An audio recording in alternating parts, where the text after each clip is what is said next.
Hello, y'all. Hello, y'all. Hello, y'all. Merry Christmas. Merry Christmas to you all. You are tuned in to episode 9 of RjeezyTV with your best host of them all, RJ, where we here to talk ball, never fall. And we answer the call, huh? What am I talking about? It don't matter, man. Welcome, Merry Christmas. Welcome back. I've missed you all. I hope you missed me too. Huh? We had some good, a good week. A good week. You know what I mean? Not only just the weekend. Obviously, we had some good football over the weekend. You always, right? It's playoff football for college. It's getting down to that last little stretch where we getting ready for the playoffs in the NFL. It's a great time for football, man. And we got some good basketball coming up too. You know what I'm saying? Christmas basketball and all that. But we just had Christmas. Well, when you're watching this, we just had Christmas.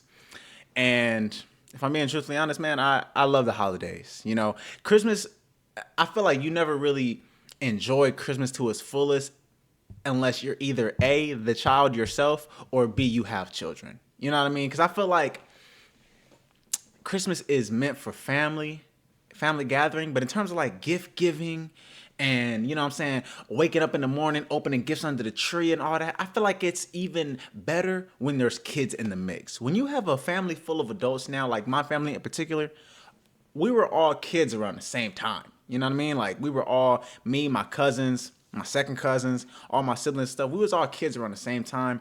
And now, you know, this new generation, like now that we the grown-ups, bro, we ain't popping babies out like that. We ain't popping babies out like candy like they were in the last generation. So obviously it ain't as many kids in the family. So you know how that go. But hey, nonetheless, man, Christmas is still great. I pray you guys have a great Christmas or had a great Christmas with your family. If you don't have any family to celebrate with, man, I feel sorry for you, bro. But find a close friend. You know what I mean? Find a mentor. Shit, if you cool with me, slide with me and my family for the Christmas, for the holidays, man. Because everybody deserves to be with somebody for Christmas. Even if it's just your spouse or something, you deserve somebody, bro. Nobody likes being alone on holidays. And, you know what I mean? If you are alone on holidays, I pray for you. And I pray you get somebody to spend it with. Huh? How about that? But, hey, man, to recap, now, we had the first round of the playoffs. We had some good games. We had some bad games. We'll go over them all, right? Game of the weekend to me, in terms of just pure gameplay from beginning to end, Alabama, Oklahoma, man. Listen, I know this wasn't the first game, or actually it was the first game of the weekend, right? Because this was on Friday? Yeah, it was on Friday. So it was the first game of the weekend. And Alabama, as I predicted, the history told it since like the 50s or something. They haven't lost to the same team twice in a season.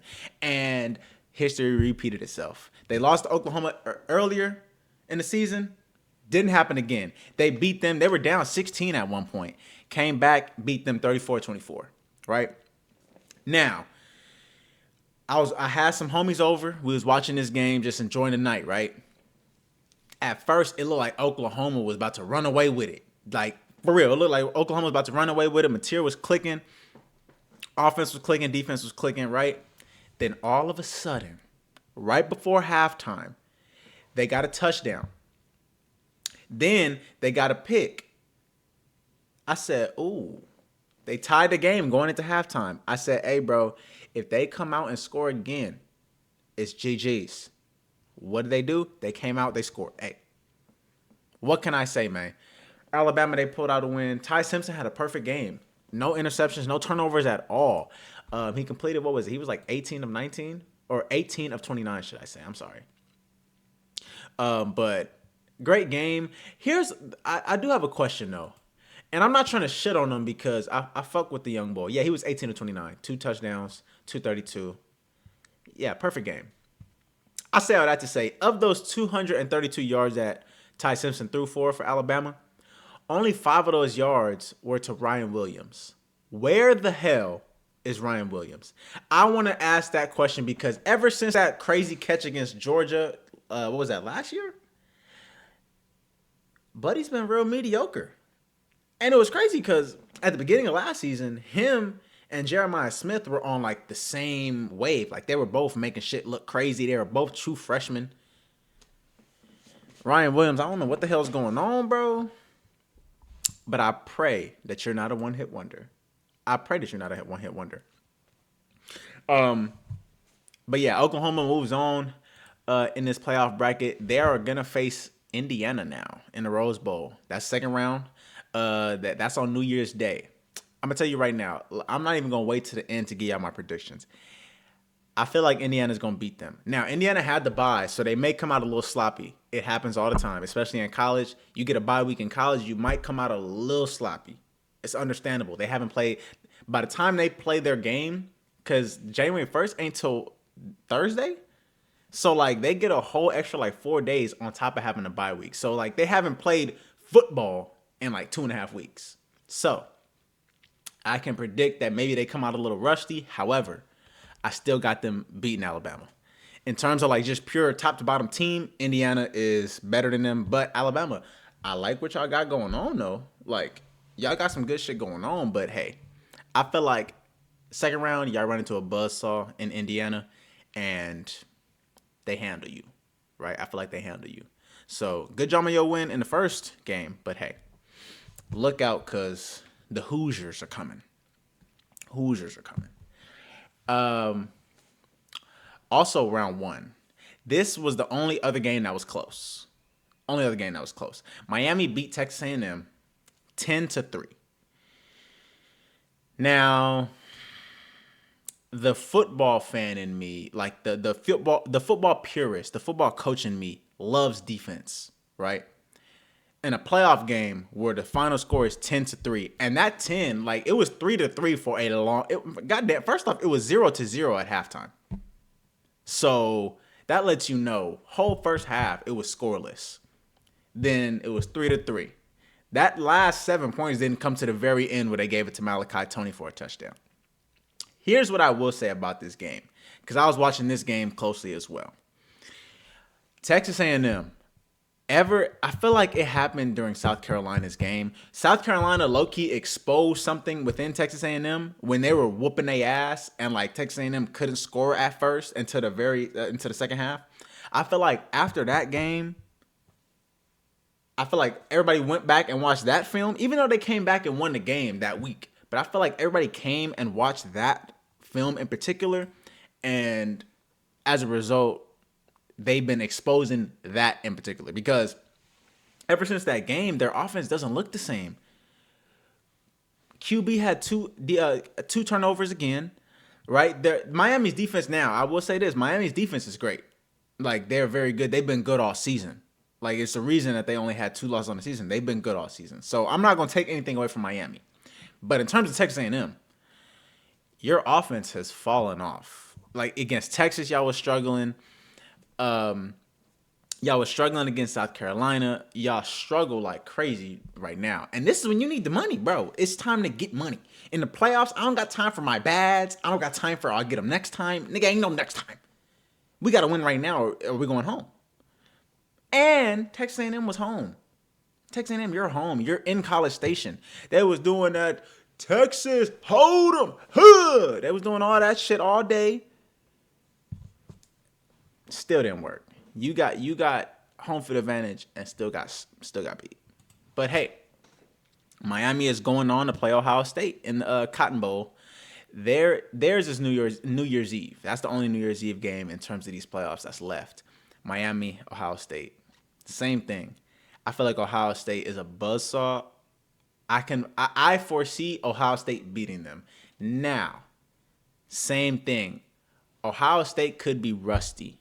Okay? Because last year when they won the championship, they didn't have the bye week. I'm pretty sure they had to come in because they didn't win their conference. Yeah, that was. So they didn't get a bye week. Now, like I said, the bye week can be tricky. It could be tricky. It's a gift and a curse because you get lax because you haven't played in 2 weeks. Even in the NFL, like when people get bye weeks, it's good because you get to heal and like you get some rest. But at the same time, bullets is flying, bro. Playoff time, shit get real wicked. So we'll see. Me personally, I got Ohio State beating Miami. I wouldn't be surprised if it's close. Now, I wouldn't be surprised if it's close. but I still got Ohio State beating Miami, at least to make it to the semifinals. Now, when it gets to the semifinals, shit could change. However, this round, Miami, Ohio State, I got the OH. I got the OH, dude. Now, here's where the controversy comes in, dog. I predicted this before the playoffs even started. Hell, if you're anything close to a college football fan and you know anything, you predicted this as well. The other two games of the weekend were straight dog walk ass whoopings. Blowouts. Not even close, right? First one was Oregon, James Madison. Oregon beat the dog shit out of them. Now, the final score was 51-34. That score is misleading as a mug, bro. At one point, this game was 48-6. Oregon was straight up dog walking. I had to turn this shit off. Like, I made it to halftime. And at halftime, they were beating the dog shit out of them. I was like, bro, this isn't even fair. It literally felt like when you see a high school game and it's the team that's clearly like a contender. Like you get one of them national powerhouses. It's modern day. It's St. John Bosco playing whoever the hell in the middle of nowhere. It was like one of those. And it begs this. And then not only that, but Ole Miss beat Tulane 41-10. And once again, of that 10, the last 7 points of that came in the final minutes of the fourth quarter. So it was 41-3 for a long time. Like, they only had 3 points for a long time. Tulane did nothing. Ole Miss ran up and down the field. Same thing with Oregon, ran up and down the field. They had their starters out of the game at some point, right? Now, this is what has been like sparking controversy and sparking conversation, because shit like this is exactly what the committee doesn't want, the fans don't want it, the universities don't want it, because if we have playoffs, right, put the best teams in the fucking playoffs. Now, I get it. It's college, so it's hella teams. It's a lot of different divisions. It's a lot of different conferences. I get it, man. But there's no reason James Madison and Tulane should have been in the playoffs. Like, I'm just being for real. Tulane, maybe. But even Tulane, like, when they played good teams, they played Ole Miss already this season and got their ass blown out once again. You know what I mean? So it's like, I get it. You're trying to put the little power what do they call them? The best of five. They're trying to put the best of five teams in there, which is like the small teams, right? They're trying to put them in there, make it fair. But let's be real, dude. You don't get like sympathy points, especially if you're trying to have a good playoff. If the committee is going to keep it to 12 teams in this playoff bracket, you got to get better at selecting these teams. Now, I like it. The Power Four, the conference championships, of course, right? The conference champions, you win your conference for sure, you should get in. If you the Power Four, you playing big boy ball. After them four, it needs to be the best ranked. Like, and I shouldn't be penalized if I go to the conference championship and lose versus a team who didn't even make their conference championship and they're sitting at home. I should not get penalized for making it to the championship and just so happening to lose. They didn't even fucking make it. And they getting in scot-free. So the committee has, like, it's going to get muddy. The committee never gets this shit right. They're always reactionary instead of proactive. I don't know why. Y'all get paid way too much goddamn money to be making these type of decisions. But I will say this just showed us there's a clear upper echelon of football, and then there's everybody else. Now, it is any given Saturday, right? That shit happens. A team can get upset off a whim. But if we're being honest, man, the likelihood that happens versus the likelihood of what just happened this past weekend, we're more likely to see what just happened this past weekend. You put those smaller schools in there who have no business playing. Like, bro, Oregon is a top 5 team in the nation. They've been a top 5 team in the nation for the last 3 years. A powerhouse. Same thing. Now, Ole Miss hasn't been that good in previous years. Like, not this good, of course. But this year, they're in the upper echelon. They've been top 5 pretty much all year.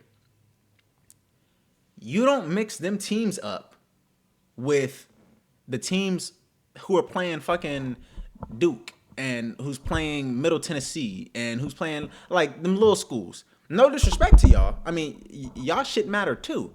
But come on, bro. There has to be a separator. If we're playing for the national championship,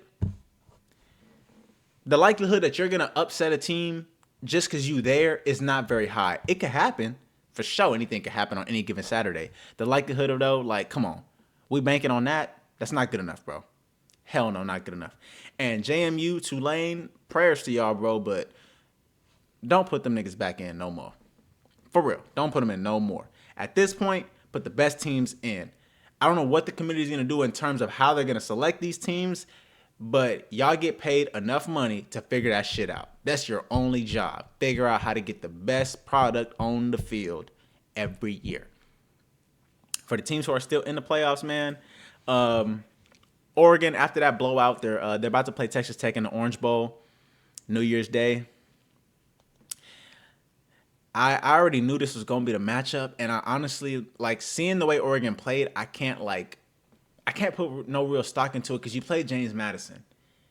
And I get it, they put up the 34 at the end, but, like, you're not even supposed to let them put up 34, bro. Like, honestly, 20 or less. If you're playing JMU, you was blowing them the fuck out. But, hey, at one point, it was 48-6. So, it was like, they got garbage time minutes, so whatever. With that being said, though, I believe Texas Tech is going to win this matchup coming up, which would leave Texas Tech, Indiana in the semifinals, Peach Bowl. That's my prediction on that side of the bracket. Ole Miss, after their blowout against Tulane, they play Georgia. I got Georgia. I got them dogs. Georgia's been sitting, brewing. Now, Georgia is a team where the bye week, yes, but they've had bye weeks plenty of times before and come out smoking. I predict that happens again. Georgia. So my prediction would be Georgia and Ohio State in the semifinals on their side of the bracket for Fiesta Bowl. Me personally, I'm liking that. You know what I mean? I'm liking that. In other news, getting off just straight gameplay. I mean, obviously, we have some bowl games coming up. Bowl season is coming up. The big bowls are going to be the playoffs, though. Everything else, like USC has a game. We are playing, who are we playing? USC plays on Tuesday, though. Weird-ass time, right? USC plays on a Tuesday, but they play, who do they play? Let me find it. They play TCU. We play TCU on the 30th.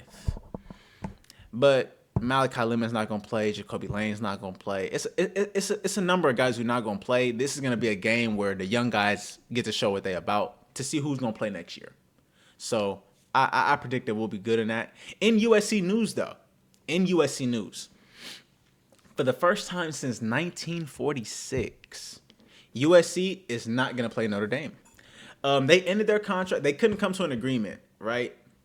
So USC is not playing Notre Dame next season. Now, this has been a thing because USC Notre Dame is a rivalry. I mean, I guess if you play the same team since 1946, over a century, I guess you are a rival, right? Because y'all play enough. However, here's my thing though. There's people obviously on Notre Dame side who's like, oh my God, USC, why would y'all not do that tradition? There's people on both sides saying that. Here's my thing though. USC wanted to play Notre Dame week 0, which is like the very beginning of the season. Showdown town right now, right? They didn't want to play them later in the season because they've been getting penalized. Like obviously in college football, if you lose late in the season, it's way worse than if you lose at the beginning of the season. Like if you lose week 1, week 2, week 3 or whatever, it's way different than if you lose week 10, 11, 12. Like those last couple weeks of the season, you can't do that, bro, because they're going to penalize you. That's when it's time to get money, right? USC knows that. They don't want to play Notre Dame in November. Like, no, I want to play you early in the season, especially if we already talked about Notre Dame last week and how they had that whole little contract with the playoffs and shit. If they're in the top 12, they get into the playoffs. Everybody's trying to freeze them out now because it's like, man, fuck y'all. Y'all keep getting this special treatment, not joining no conference. I'm not going to do that. And for USC, Notre Dame always benefits off of USC. We never benefit off of Notre Dame because Notre Dame doesn't have a conference and they rely on the big name teams that they do play. They rely on beating them so that way they can get their ranking. Because obviously you're not going to play no conference games. You're not going to get no conference championship. And you don't have a set schedule to play because you're not in a conference. When you're in a conference, it's guaranteed 6 to 7 of your games are going to be conference play. Notre Dame doesn't have that, right? So they try to benefit USC. If I'm USC, like being a fan of USC, I like this because Notre Dame, fuck y'all. Respectfully, we could possibly play y'all in the future, but like there's no benefit to us playing them, especially late in the season. Play us in the beginning of the season. Marcus Freeman, they coach, told, what was it, last year, 2 years ago? He was like, we'll play USC anytime, anywhere. Okay, then play us week 0. Why don't you want to play us week 0? What's wrong with that? Is it because you're relying on, like, so they won't play each other. They didn't renew their contract. Possibly they could renew it in the future, but as of right now, they're not playing each other for the foreseeable future. I like it. Because Notre Dame, you're a bunch of crybabies. You don't get special treatment just because you're Notre Dame. Who the hell are you? When's the last time Notre Dame won a championship? If anybody can find that info, please give it to me. When's the last time we have seen Notre Dame hoist the trophy? Like, you guys are irrelevant. You're the little brother. Even if you just beat us in recent years, you made it to the championship last year, you lost. The last time y'all went to the championship, you lost. I've only been alive to see y'all in the Natty twice. Twice in the last 25 years. Like I don't want to hear it, bro. So that's that. Last thing on college football, man. We talked about Michigan firing their head coach, being a freaky boy. They hired a new one. Kyle Whittingham. He was Utah's head coach. Now, Kyle Whittingham, I'm not gonna lie, he's a good coach. He was at Utah for, I can't remember how many years. He's been there for a minute though. He's been there for like almost a decade. And Utah's been nice. They've been competing, and to get people to go to Utah, that says something. So now him being at Michigan, he just signed a 5-year deal, so he's gonna have some time to really get his shit right. The hiring criteria for being Michigan head coach, when they hired Kyle Whittingham, all they asked was, "Hey, bro, don't be horny and don't have sex with your assistants." That was literally the job description right there. I saw a post on Twitter. They said he only follows 5 women. Most of them are his family members. Dog, if you have fans looking at your Instagram following to make sure you're not a freaky boy, that's trauma. That is fan based trauma, because there's no reason, bro. I'm that invested to where I'm looking at him like, hey, bro, you sure you don't don't follow no girls, right? You don't follow no OnlyFans models, please. No, he doesn't. Kyle Whittingham is an upstanding citizen. He's an upstanding citizen, and I'll tell y'all right now before I get off this topic, we might have just witnessed the last black man who's going head coach for Michigan football in history. I guarantee it. They gave niggas one chance. He blew it. Bet you we don't see a motherfucker. Bet you nobody else get a chance to head coach football team. To head coach that football team. Bet money. Bet money is about to be a white man for the next 50 years. How much you want to bet? We know how that go. Sharon Moore, you still a goddamn freak, dude. Still freaky boy. But I'm off you. I digress.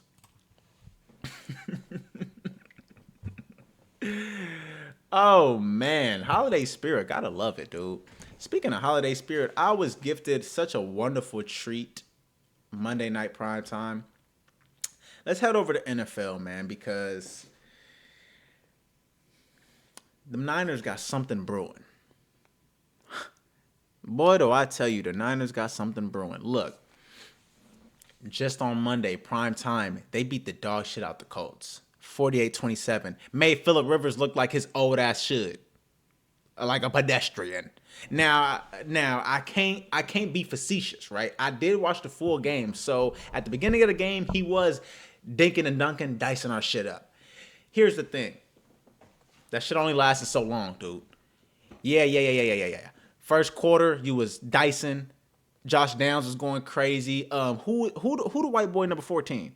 Who is him? Who is him? Because whoever he is, first quarter of the game, he was whooping our ass. What's his name? Alec Pierce. Alec Pierce, number 14, dude.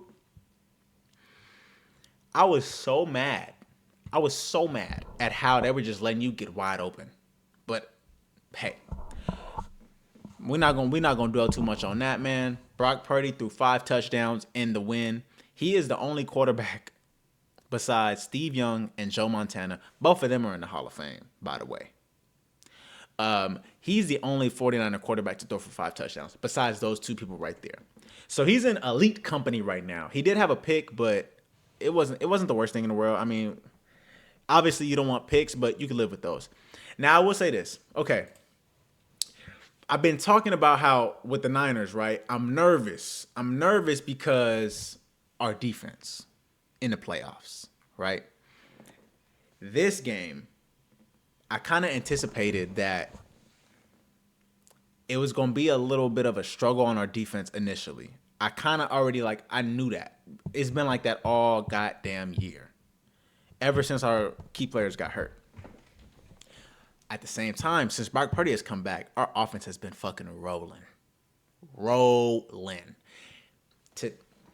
This week was a prime example. To put up 48 points in a game, the Niners haven't put up that many points in a minute. Especially with the ease. Once our offense got on the field, this is the first time in a very long time. The first time this season, should I say. The first time in a very long time this season where we were able to run the ball handedly. Christian McCaffrey was running the ball. Because he's been catching the ball like crazy. But our running game has been lackluster. We've been throwing it like crazy all season. When Mac Jones was in there and all that shit, we were throwing a lot because we couldn't run the ball. This game, we ran the ball down their fucking throat. And I loved it. On top of that, George Kittle played good. So, all of our key players on offense were doing what they're supposed to do. We're peaking at the right time. On defense, we still... Now, this game, we had an interception. We had a pick 6.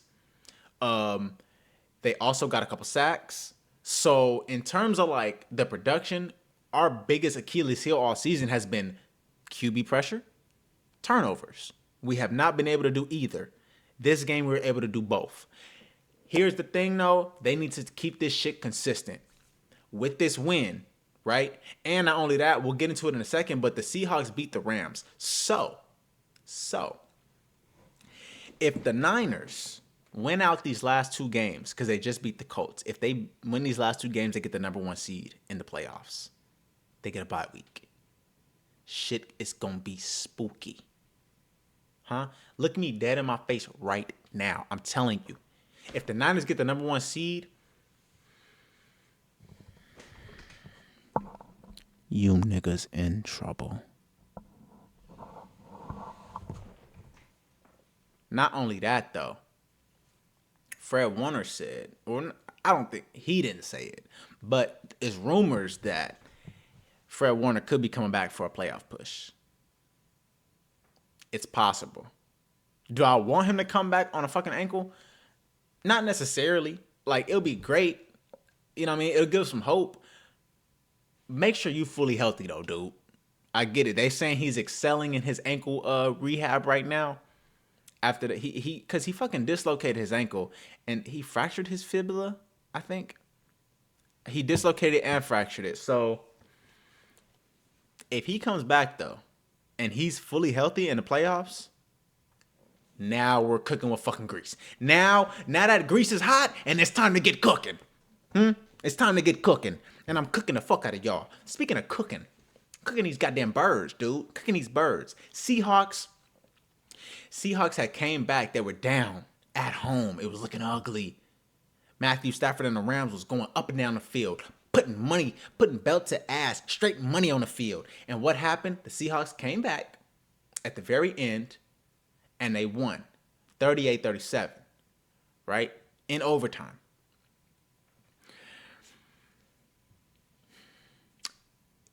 Excellent game. Excellent play, right? Excellent. This is what I like to see, dude. I like to see it go back and forth, and then I want to see a crazy drama-filled ending. They had a little 2-point conversion. It was a little drama on it.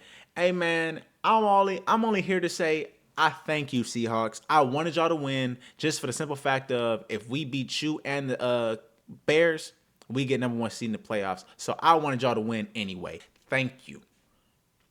Thank you. I hope you guys had a very Merry Christmas over on the Seahawks side. That's the only love you get from me. Fuck y'all for the rest of the season, right? That's all I'm gonna say on them birds. That's all I'm gonna say on them birds. Okay? Now on to them goddamn Bears. Hey dog, you ever went to the mountain? You ever went to the mountain and saw a bear walking? Nigga, if you ever see me in the forest with a grizzly bear, help the bear. Huh? Bears beat the Packers in overtime, 22-16. Caleb Williams came down, threw it to DJ Moore. Game-winning touchdown in overtime. That's cute. That's cute, nigga. I mean, I guess USC fight on, but guess what, bro? You got to see us this week. And you know what happens when the 49ers come into town. If you see me in the... Boy, y'all not hearing me. If you see me in the forest with a grizzly bear, help the bear. Because I'm about to make a goddamn fur coat out this little boy. Keep fucking with me, man. I get it. Bears beat the Packers. It was a good game. Packers ain't us. First off. This shows me, though, in all seriousness, this shows me, though, Packers, without Micah Parsons, it gets tough out there, don't it? Now, I get you guys just got him this season. With Micah Parsons, their defense was shutting shit down. Now, this was still a close game. It was 16-16 going into overtime. So, it was still a close game. However, you got to pull those games out. If you trying to do it, I wasn't expecting the Bears to be this good and to like be able to do this, but they pulled it out, man. I wasn't expecting them to, but hey. Bears, you got something cooking. I'm glad y'all won too. So that way when we whoop y'all ass, it ain't no goddamn secret who the best team is. Huh? After the 49ers, put it like this, dude. After the 49ers put this ass whooping on the Bears like they supposed to do, I'm gonna come in this bitch with a motherfucking fur coat, mink coat on. Wearing the bear. What's the Bears? Bears got a mascot? Like they got a mascot name? Whatever that nigga name is, put his name on a goddamn toe tag. Put it like that. Whatever the Bears name is for their logo, put them on the toe tag. Cause we about to beat the dog shit out of them. And I'm pretty sure we home, ain't we? Aren't we home? Let me check right now. I don't want to get no mishaps in this. Are we home? Yes, we are. Levi Stadium, Santa Clara, California. We about to put straight BTA.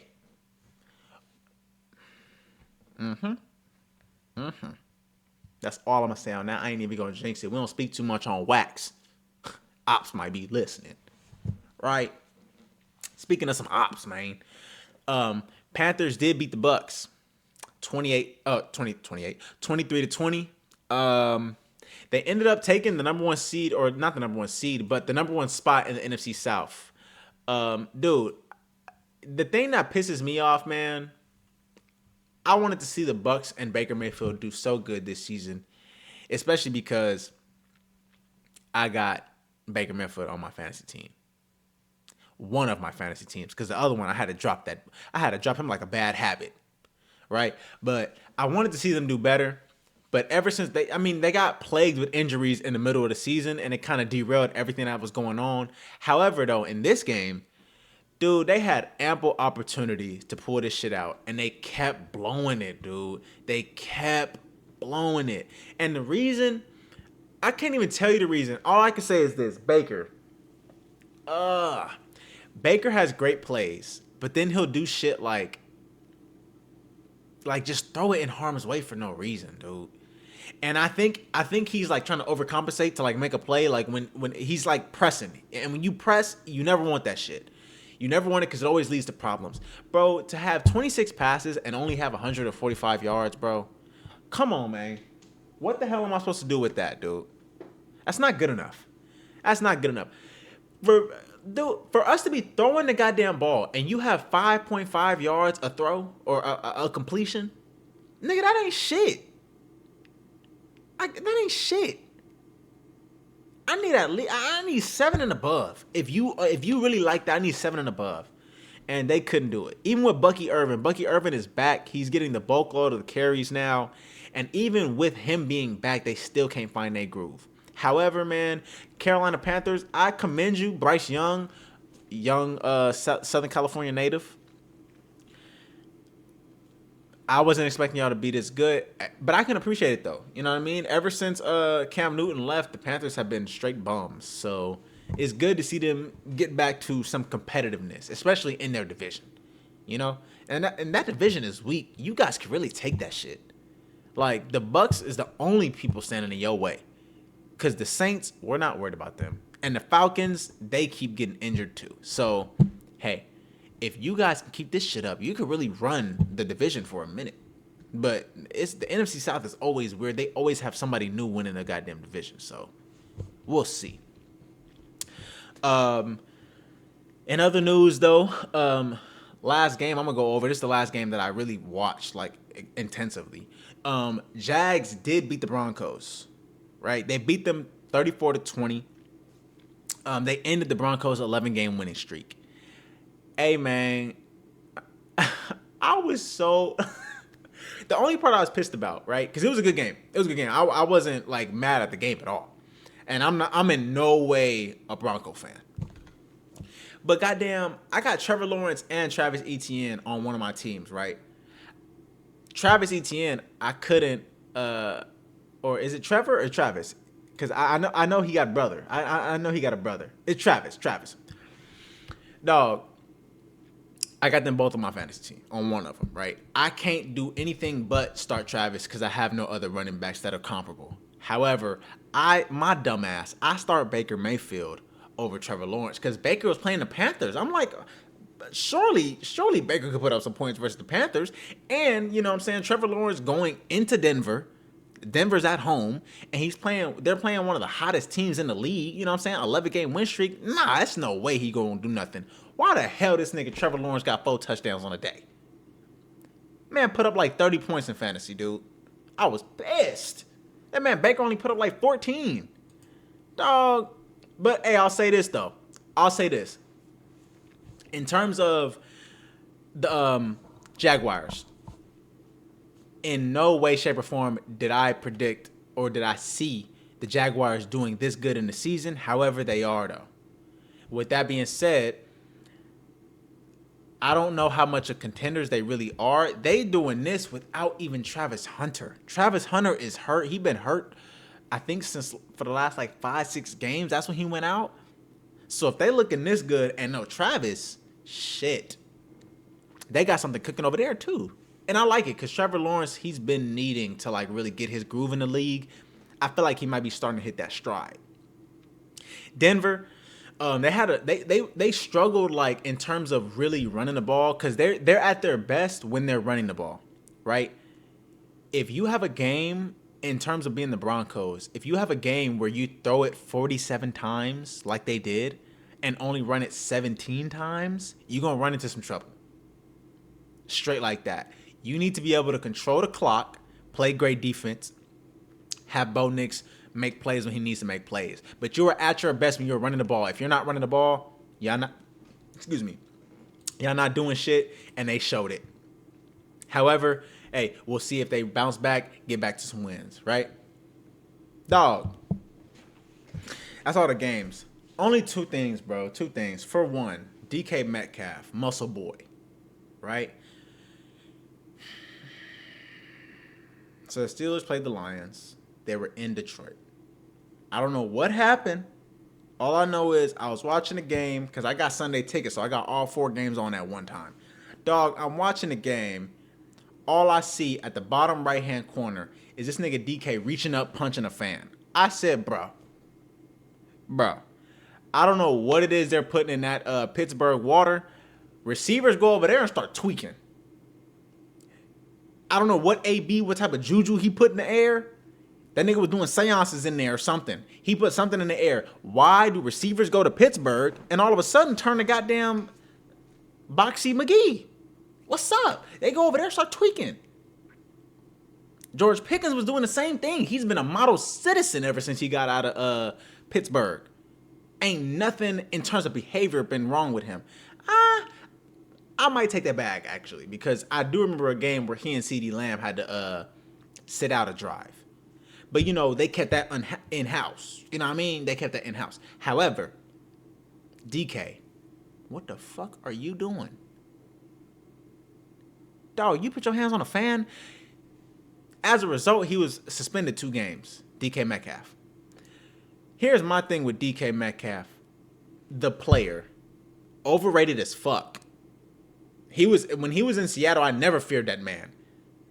He put no fear in my heart as a 49er fan.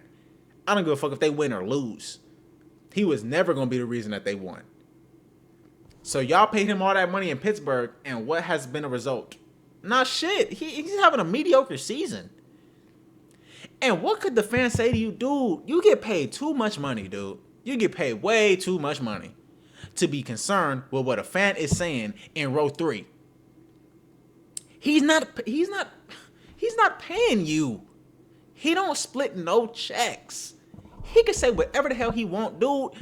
How much does DK get paid? Let's look that up right now. Let's look up. What's his yearly salary? Like, because here's my thing, dude. If you over here doing that shit, dog, oh, hell no. 33 mil? Hey, dude. Oh, shit, I pressed the wrong button. 33 million. You could call me anything as a fan. Now, don't say that shit to my face. Watch your mouth. But as a fan, if you in the stands, bro, ain't shit you can say to me that'll get me out of character. If I'm getting paid 33 mil, nigga, I could wipe my ass with your whole yearly check, dude. And you got the nerve to say, like, I don't care what he said to you, dog, you know you never put your hands on a fan because this results. You know the NFL don't play that shit. What the hell? And if I'm the fan, oh nigga, they about to name this stadium after me. Cause I'm suing.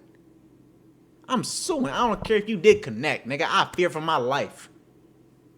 A big man was trying to punch me. I fear for my life. Give me 100 million.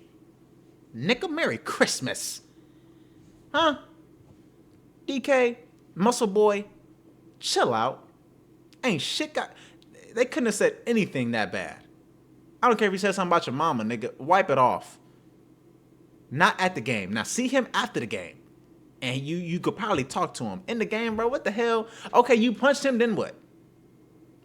You knew there was going to be repercussions. Don't let your emotions get the best of you, bro. Don't let your emotions get the best of you. If a player couldn't have got you out of character like that, don't let a fan. Don't let a fan, dude. Bad ball. Bad ball. Last news before we get up out of here, though. This surprised me. Chiefs, Kansas City Chiefs will be moving stadiums. What is this? 2031.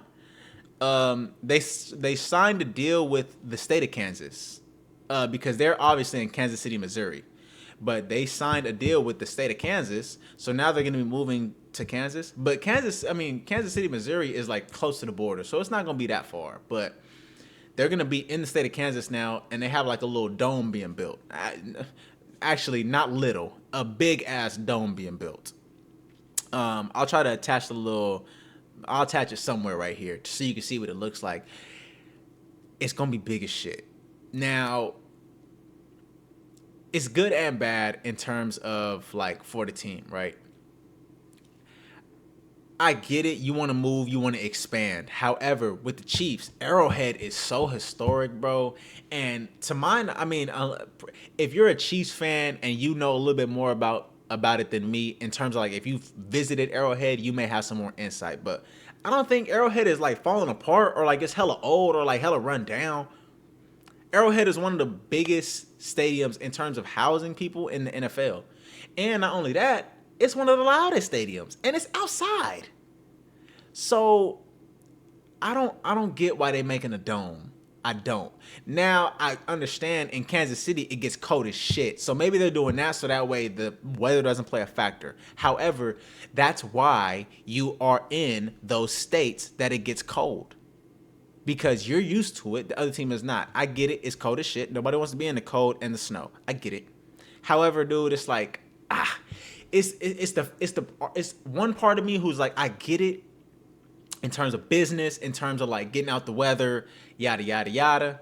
And there's the other side of me who like loves tradition and like, don't fix it if it ain't broke. you know? And a lot of these stadiums that's being built, the domes, because Vegas got a dome. Like when the Raiders moved, they got a dome. Minnesota got a dome. I'm pretty sure there's another team that's about to be moving into a dome. But there's so many domes coming around. All that leads to, you know what the hell's coming. If you're in a dome, you already know what's coming. That fucking turf. Dog, stop playing on turf. Kansas City, right now, please, please, do like the Raiders do. The Raiders roll in a fresh patch of grass on Sunday. They have the goddamn turf in there for the college kids, for the high school kids, for practices and all that shit. Or like, they don't practice there, but like, you know what I'm saying? And then when it's game day, when it's big time Sunday game day, they roll that new grass up in there. Real grass. Do not be in Kansas City playing with that fucking turf, dude. Because right now you already have Patrick Mahomes out with an ACL right now.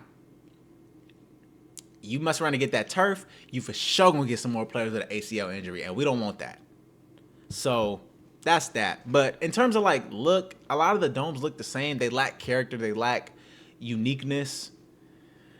I feel like that's the way the whole country going, if I'm being for real. But I'm not gonna get too political, but a lot of this shit is real minimalist and it looks the same. It's no uniqueness, it's no flash, it's no flair, it's no individuality. But I guess that's the world that we live in today in 2025. Going into the future. This shit getting spooky out here, man. If you or your loved ones are using AI or y'all using ChatGPT, if y'all using anything like that, stop doing that shit, dude. It's getting spooky out here. I don't want to get too political, but hey, dude. It's getting spooky, man. What is the world coming to? I don't know. IDK, man. What are we looking forward to this week, man? Look. There's only a few games that I'm really looking forward to, right? Obviously, Niners playing Chicago. So, you know I got Niners, right? Texans are playing the Chargers. I got Chargers, unfortunately. Or not fortunately. Not unfortunately, but I got Chargers, right? And then also, Jaguars playing the Colts. Even though the Colts are not likely going to make it, the Jaguars need this win. I have the Jags winning that. Seahawks playing the Panthers. Panthers, please beat the Seahawks. And then lastly, big game that I'm looking for, Eagles, Bills. I have the Bills winning that, but I wouldn't be surprised if the Eagles pulled it out. But I do have the Bills. If I'm a betting man, I'm putting it on the Bills. But hey, man, some good football coming up. Once again, Merry Christmas to you all, dude. I pray that y'all are safe out there. This weather is going to get crazy. If you're in Southern California, it is going to be raining heavy over this next week, so be careful with that, man. New Year's Eve is coming up. New Year's Day is coming up. We're rolling into a new year, 2026, man. When y'all see me next, it will be... Shit, will it be? I can't even say that, dude. But when you see me, man, it's getting closer and closer to that new year. New you, man. Practice a safe life. Be safe out here. Tell your loved ones you actually love them while they're still here to enjoy it, man. If you made it this far, like the video. Don't forget to subscribe, turn them notification bells on. Leave a comment. Let me know what you want to see or what you've been thinking. Let me know your game picks, man. Just talk to me, man. If you talk to me, I'll talk back, player. We got some big things coming up for y'all. And it's straight like that, man. It's RjeezyTV with your best host, RJ. And I'm out of there. Peace.